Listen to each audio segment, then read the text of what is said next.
கர்த்தராகிய இயேசு கிறிஸ்துவின் நாமத்தில் உங்களை அன்போடு வாழ்த்துகிறேன். இன்று ஆண்டவர் நமக்கு தரும் அற்புத வார்த்தை மத்தேயு 6:33. முதலாவது தேவனுடைய ராஜ்யத்தையும் அவருடைய நீதியையும் தேடுங்கள். Matthew 6:33. Seek first his kingdom and his righteousness. அன்பான சகோதர சகோதரிகளே, முதலாவது காலையில் எழுந்ததும் யாரை தேடுகிறீர்கள்? எதை தேடுகிறீர்கள்? கணவரையா, மனைவியையா, பிள்ளைகளையா, அல்லது செல்போனையா? எதை தேடுகிறீர்கள்? கர்த்தருடைய பாதத்தில் அமர்ந்து காத்திருந்து ஜெபிப்பது, வேதம் வாசிப்பது, வேத தியானம் செய்வது, இவைகளை நாம் தேட வேண்டும் என்று வேதம் நமக்கு தெளிவாக எடுத்துரைக்கிறது. நாம் எழுந்ததும் கர்த்தரை தேடுவோம்.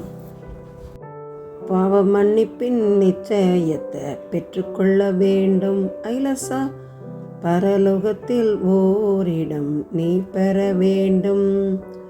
இயேசு தருகிறா, இன்று தருகிறா. அதற்காகத்தான் சிலுவையிலே இரத்தம் சிந்திவிட்டார். அதற்காகத்தான் சிலுவையிலே இரத்தம் சிந்திவிட்டார். முதலாய் தேவனுக்கு உகந்ததை தேடு. முதலாய் தேவனுக்கு உகந்ததை தேடு. பின்பு எல்லாமே நமக்கு சேர்த்து தந்திடுவார். பாவ மன்னிப்பின் நிச்சயத்தை பெற்றுக்கொள்ள வேண்டும். அன்பின் பரலோக பிதாவே, இந்த அருமையான ஜெப நேரத்துக்காக ஸ்தோத்திரம். எங்களை தாழ்த்தி உடைய கரத்திலே கொடுத்து ஜெபிக்கிறோம்.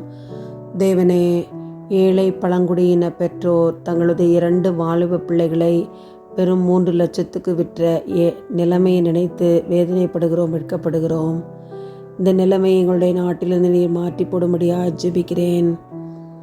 பெற்றோர் தங்களுடைய பிள்ளைகளை நேசித்து நல்ல ஒரு எதிர்காலத்தை அமைத்து கொடுக்க நீர் கிருபை செய்யும்.